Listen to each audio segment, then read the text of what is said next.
This is Wraith from Wraith Rain. I'm an author of serialized gay romance fiction. Every week on this podcast, I'll be reading a chapter from one of my gay fantasy shifter serials called Dragon's Reign. I'll explain at the break how you can find out more about this story and others I write. So let's get to it. Chapter 65, Hellfire. Shioni, get May and bring her to my throne room, Valerius growled. I did promise her a pyre of her robots, and that we would roast her upon it. Do not forget that part, Raziel muttered, its red eyes glowing like coals in the dark. It will be done, Shioni said with a quick nod, and she hustled out of the doors to his room, already contacting the security personnel over her tablet to find out exactly where the red dragon was. Simi, is the robot still in the dungeon? Valerius asked. Yes, it is destroying its brethren, Simi explained. What? That was not what he expected to hear. Never mind. Have the claw retreat. I will deal with this. Yes, my king. Simi crossed one arm over his chest before he was immediately on the comm speaking to the claw. Valerius did not race past Simi through the doors to get to the dungeon. No, there was a better, faster way. He turned and ran towards the open balcony. He leapt up onto the railing and launched himself into the air, shifting as he tumbled towards the ground. He extended their wings and glided around the curve of the castle to the front where there was an entrance into the dungeon there. People immediately looked up and pointed. Even though seeing him leave High Reach was a common occurrence, him landing in the courtyard at the lowest level was not. He folded their wings tight to his body just before he shifted back to human form. He took off at a run down the wide stone steps that led to a steel door 6 inches thick that was guarded by half a dozen claw at the front and over 3 dozen inside, although those inside should be evacuating. I smell burning metal, Raziel growled and pressed close to the front of his chest. The black dragon wanted out again. As do I. We cannot shift within the dungeon. It is too small. Remember that, Raziel. The black dragon clawed the ground, but it said, Then I will give you my strength and my fire. Thank you, my friend. The two claw in their red and black uniforms did not see him, as they were turned towards the door that had held steady against enraged werewolves, wild tiger shifters, even a massive griffin shifter whose beak had ripped open plate armor like it was tinfoil. But the door was shuddering now on its massive hinges. The claw had their weapons drawn and were aiming at the door as stone dust rained down. Step back, Valerius ordered. The two claw jumped into the air like frightened kittens. In fact, both of them were tiger shifters. From what he remembered, this would have amused him if not for the fact that May's gift was destroying his dungeon. And her other soldiers, which makes no sense unless her destruction is necessary in order to accomplish her plan. We will melt them all to slag, Raziel sounded excited. Get well behind me, Valerius ordered the claw. They dashed behind him just as a large dent appeared in the center of the door. Valerius bared his teeth. There was another crash, and the hinges snapped. Valerius gripped the sides of the door, his fingers curling around the edges, and he pulled. Shifters were naturally stronger than humans by about a factor of 10, depending on the type of shifter, but to rip a door of this size and weight off its hinges would be near impossible even for the strongest shifter. But the dragon's spirits could share their strength with their human form, and that was what Raziel did then. The veins on Valerius's neck bulged as the door groaned, then pulled from the threshold like a tooth from a socket. He threw it behind him with a cry. The claw skittered back farther, even though it had not come close to hitting them. Valerius spun back towards the entry into the dungeon. The dungeon was made up of 3 100 feet by 100 feet rooms, interconnected by choke points. The rooms had rows of cells that were made of thick, nearly indestructible plastic that allowed the guards to see the prisoners from every angle. There was no privacy. And these clear walls allowed Valerius now to see the insane amount of destruction. The cells were melted, plastic pooling on the floor in superheated lakes. The bunks had been torn from their brackets and were crushed. They looked like strange sculptures. The ceramic toilets were shattered and most were pulverized into dust. Mage soldiers lay on the ground in charred and smoking heaps. There were missing limbs. Heads had been twisted off and crushed. Torsos were broken open and the insides snapped and sizzled with electricity. Fluid streamed everywhere. It looked like a battlefield. No, a slaughter. But the battle was not over. There was a seething mass of robots ahead of him at the first choke point. Someone had taken a stand there and was still fighting. Bright red laser blasts broke through the mass of soldiers, slagging their metals and nearly hit Valerius. He dodged out of the way at the last moment. That explained why the door had been failing. The high whine of more lasers going off had Valerius crouching down. But those lasers were aimed towards the choke point, not him. "What are you doing? Stop!" May's voice rose above the whine. The Red Dragon Queen stood at the base of the stairs. She had on only a short red silk shift. Her hair was tangled and her face still had the bleariness of sleep imprinted upon it. May had clearly been in bed while her robots waged havoc. Valerius's eyebrows rose when he caught sight of Shioni behind her. He looked at his counselor meaningfully. He had ordered her to bring May to the throne room, not here. But she had. His temper had his nostrils flaring, but then Shioni pointed at the sophisticated-looking tablet in May's hands. It wasn't exactly a tablet, it was a hologram that was hovering over May's right hand, while her left one dashed over the hologram. The robots had all turned towards her for a bare moment, but then a boomerang came out of the choke point and took off more heads and limbs. That had the robots' attention again, and they went back to attacking this unseen foe. Valerius stormed over to the Red Dragon Queen. "Turn them off!" "I cannot!" May cried, her voice tight as her fingers flew over the hologram. "Nothing I do works." "Is someone else controlling them?" Shioni asked. "Or are they on some kind of self-protection program?" "Unclear," May said through clenched teeth as she furiously tried to control her creations. "They are programmed to protect themselves in a fight, but I've ordered them to not do so." "And they are not listening. Then they must be stopped in another way," Valerius said. He knew the hellfire of Raziel rolled through his eyes because Shioni gave out a slight gasp. May's head jerked up and she realized what was going to happen. Her lips parted. Wait! Give me more time!" May reached for his shoulder. Valerius shrugged her off and turned. "There is no more time, May. You should never have brought them here." Valerius allowed the fire to build up inside of him to make his veins, his heart, his head, all of him, suffused with hellfire. "Burn them!" Raziel roared in excitement. Valerius opened his mouth and thrust his hands forward. Raziel opened its mouth at the same time, and its hellfire flowed through him. A stream of fire so hot that it was blue-white streamed from him and engulfed the backs of the robots nearest to him. They immediately melted, pooling into molten metal around the feet of their fellow soldiers. Robots turned back towards him, realizing that there was an enemy behind them as well as in front. As they turned, he moved his head towards them and the fire followed. He smothered them with fire too.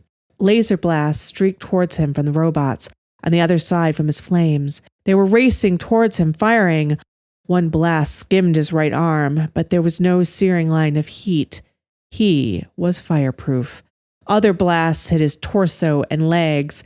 It was like being punched. He staggered back a step, but then regained his footing before swinging his head towards his attackers. Metal flowed like liquid across the stone floor. Fluids turned instantly into steam, shattering the soldiers' torsos and limbs. One managed to race towards him.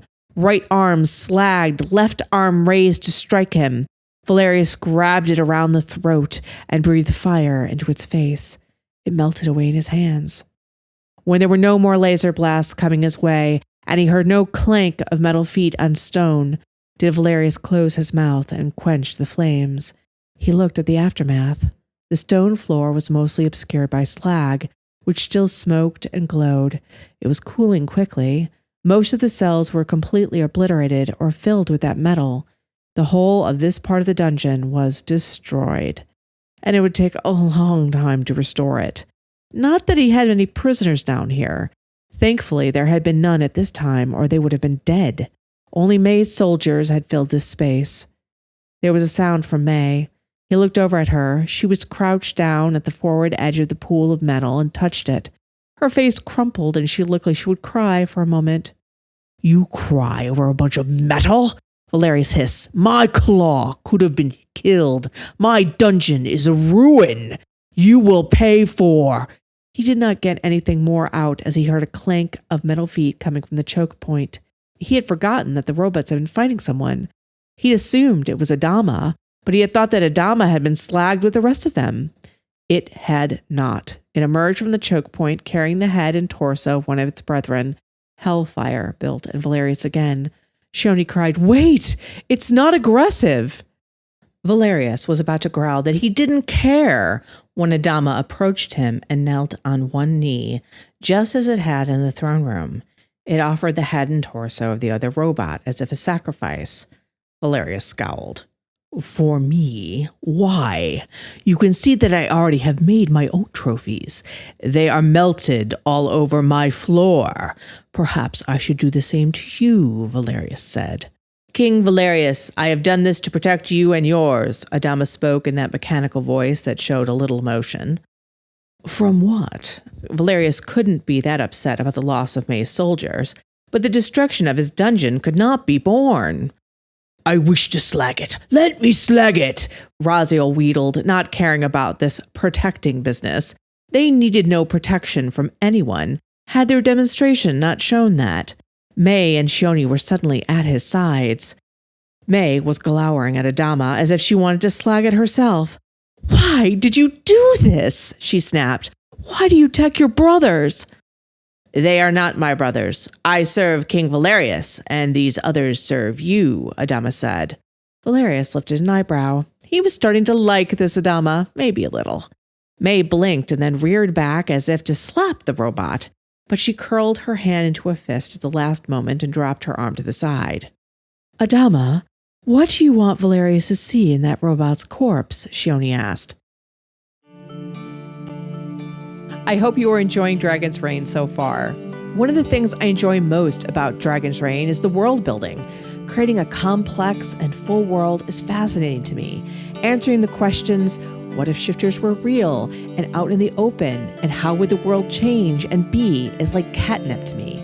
Well, I asked the same sorts of questions when I started the massive vampire serial story, Everdark. In Everdark, an ancient vampire king gets awakened by a bold urban explorer out to prove that vampires exist, along with his skeptical best friend.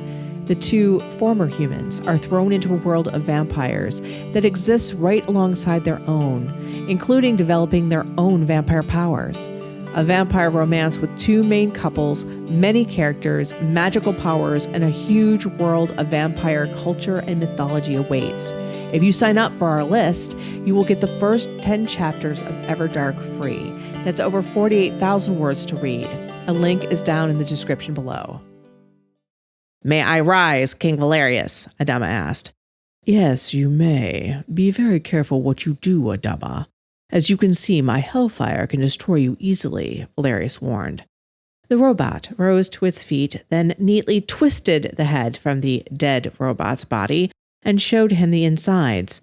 There was a cylinder. Valerius stiffened. Though he did not know what that cylinder was, nor how these robots were made, he knew that cylinder had no business there.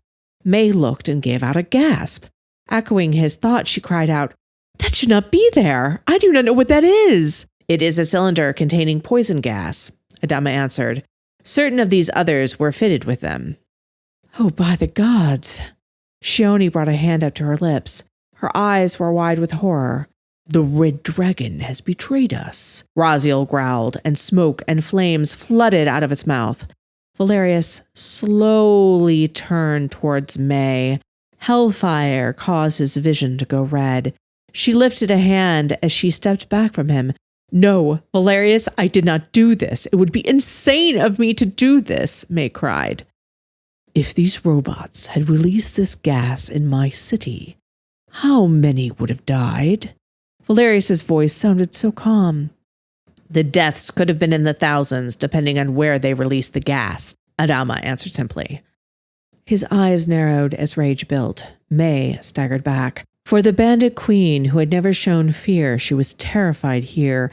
Not even Zippel's scales could save her from his flames. "How did you know about the gas, Adama?" Shioni asked. "Did you see the cylinders being installed?" "No," Adama answered. "I intercepted a message that was sent to the others to leave here and enter the city to deliver their payload. I had to stop them." "I did not do this, Valerius," May cried again. "Someone took over control of the soldiers from me." She held up the hologram she had been tapping on to try and stop the fight. "It wasn't me. Why would I use my own robots to gas your people and be asleep as it was about to happen?" That caused Valerius to pause. May would hardly have been asleep in bed when she knew that he would come after her immediately. "It does seem unlikely, but you showed the bad judgment to bring them here in the first place," Shioni said dryly. "And if it was me, why would I give you Adama when it was capable of stopping the attack I supposedly was planning?" May kept her eyes on Valerius's face. That, too, was very true. The fires lowered. Raziel swished its tail angrily, though. It wanted to punish Zippel simply for coming here and bringing the tin men in the first place. "You could have arranged all of this in order for me to trust Adama when you have something else planned," Valerius said. But he didn't believe it. This was all too elaborate. Not that May was above elaborate plans, yet unlike her tricking of the mayor and his son long ago, this was too much. May shook her head and she gestured at the carnage. "You have no idea what this has cost me." "Money?" "No! Time and materials.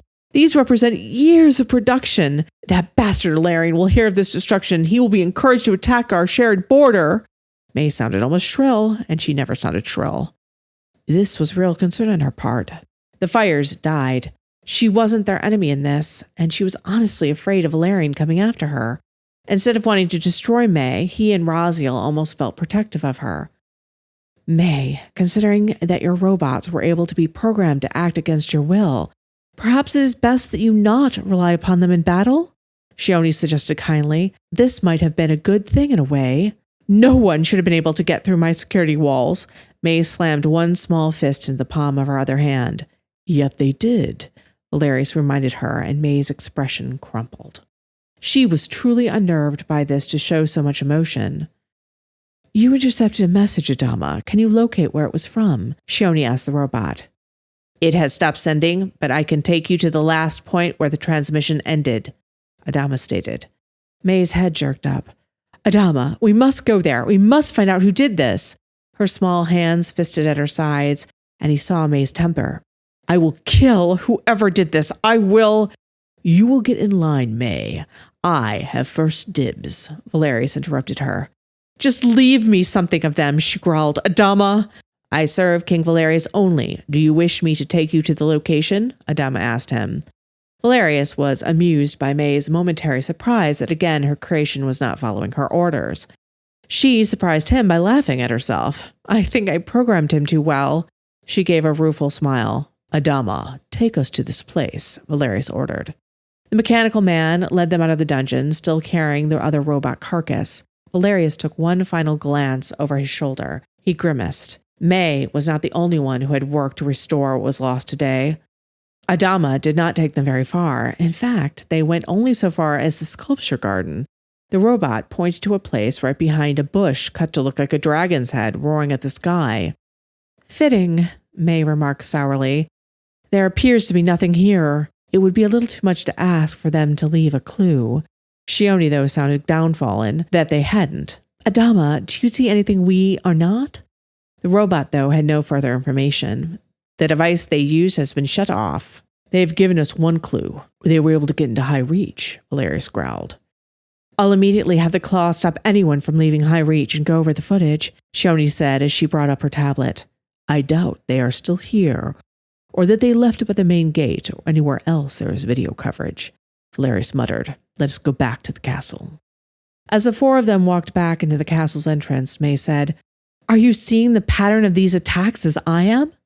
"What are you seeing, May?" "That Sarai was associated with Esme, and that the soldiers were associated with me," May pointed out. "Someone is trying to cause a war between the dragons," Valerius suddenly said. May nodded. "Who is behind this?" While Valerian is eager for war, he is, well, this is a bit beyond him. Valerius quirked a smile. Yes, I tend to agree. Unless he has been hiding his light under a basket this whole time, I think he is out as the mastermind. They were not able to speak further at that moment, as Simi, a phalanx of Claw, followed quickly by Esme, Ilarion, Tez, and Caden, were rushed out of the castle's front doors. Simi and the Claw had known what was happening with the robot war, and Simi looked alarmed at Adama with them, but the others must have sensed his use of Hellfire. What happened? Esme cried as she took in Adama carrying a broken robot, May in a slip, and Valerius naked. Shioni looked as put together as always, yet it was clear something had happened. You used Hellfire! Alarion's eyes were bright with a lust for battle. His head jerked around as he looked for enemies. I could smell it on the air, but I did not hear Raziel's roar. May's eyes slid to Valerius. He used it without shifting. Bah, that's impossible. Valerian waved a hand through the air. She is not lying, Esme stated as she stared hard at Valerius. I did not think it was possible either to use our higher powers when we are not in our dragon forms, but clearly I was mistaken. Valerius said nothing. All of them kept secrets about their powers, what they were, the extent of them, what could and couldn't be used outside of the dragon form. He had revealed something of himself to them, but he was pleased with the result. Ilarion looked stumped. Tez was suddenly stepping back from him. Esme appeared impressed, but also a little put out. Her use of the dragon abilities in her human form was legendary. He had never talked about any of his. At that moment, Caden snaked his way through the crowd to him. Valerius held himself very still. He knew that Caden had revealed himself to Esme, and May had seen him in the mirror, though she too held herself still. He did not want to reveal Caden's identity to the others if they did not already know. But then Caden threw his arms around Valerius' neck. Are you okay? Why did you have to use fire on anybody? Caden asked. Valerius wrapped his arms around Caden and ran a hand up and down the boy's back. I am fine. The robots are not. Adama and I took care of them. Adama lifted the corpse of the robot it still carried as if an exhibit. Caden let out a gasp and looked over at May with suspicion. He had texted Valerius the other day about her suspected perfidy. May is not behind this, Valerius said. How can you be so sure? Esme was now staring at May, just like Caden was. Reasons we will discuss later, Valerius answered simply. Ilarion gave out an ugly laugh. Ha! So it looks like your mechanical men have a fatal flaw, May. Perhaps we should go back to the negotiating table about that land of yours I desire. May stared daggers at Ilarion. Never. Ilarion smirked. We shall see. He then turned to Caden and Valerius. Frowning, he said, Dating the help, Valerius? Valerius frowned. The help. He crashed my breakfast with Esme and ate my bacon. Caden's beautiful face twisted in dismay. And then assumed I was her servant, so we just went along with it. It was quite amusing, Esme said. If you are not Esme's servant, then who are you? Ilarion demanded. But it was Tez who figured it out. His face lighted with joy. Iolaire! You are Iolaire! He raced forward and grasped both of Caden's hands in his and shook them excitedly. Oh, you are exactly what I thought you'd be, Tez beamed. Clear eyes, an intelligent brow, a noble nose, a welcoming smile. It's good to meet you too, Tez, Caden assured him, blushing a little at all the compliments. What are you talking about, Tez? Ilarion snapped. He pointed a finger at Caden's chest almost accusingly. This cannot be Iolaire. Why on earth not? Esme asked the enraged green dragon shifter. Because, Shioni prompted. He is a he, and Iolaire is a girl, a woman, Ilarion yelled. Everyone stared at him. Tez tilted his head to the side as if a different view of Ilarion would make sense of that sentence. Caden gazed up at Valerius with a questioning look. Why did you assume Iolaire's human counterpart was female? Esme asked. Because Iolaire is small and graceful. Ilarion looked like he had swallowed lemons. That is so stupid, Ted said with a shake of his head. But what does it matter that Caden is male? I don't. Alarion does not like men romantically. He has, in fact, made many homophobic remarks to his people in his addresses. Yet he has also proclaimed Iolaire his mate. What will you do now, Alarion? Eat your words? Valerius remarked with a grin on his lips. And it seems that you really did have some romantic interest then, didn't you, Ilarion and Iolaire? Well, well, it seems one learns something new every day. Alarion continued to open and shut his mouth as he gestured at Caden as if it simply could not be, and that his disbelief would change Caden into the shapely woman he'd been imagining. Everyone else just shook their heads and proceeded to ignore the green dragon shifter. Adama, go with Captain Simi and take the robot with you to be examined, Valerius ordered. Valerius, let me assist in this, May suggested. I know more about them than anyone. Valerius nodded after a moment. Queen Kayla will be here in a few hours. I suggest we hold off on any discussions until then. He looked down at Caden. I need to feed you bacon in the meantime, since Alarion so cruelly stole yours. I hope you enjoyed this week's chapter. Just a reminder that if you join Wraith Reign as a member, the membership is 15 to 20 episodes ahead of the free podcast. If you'd like to join and listen to all those extra podcasts, not to mention getting access to the other stories and manga on Wraith Reign, a link is down below.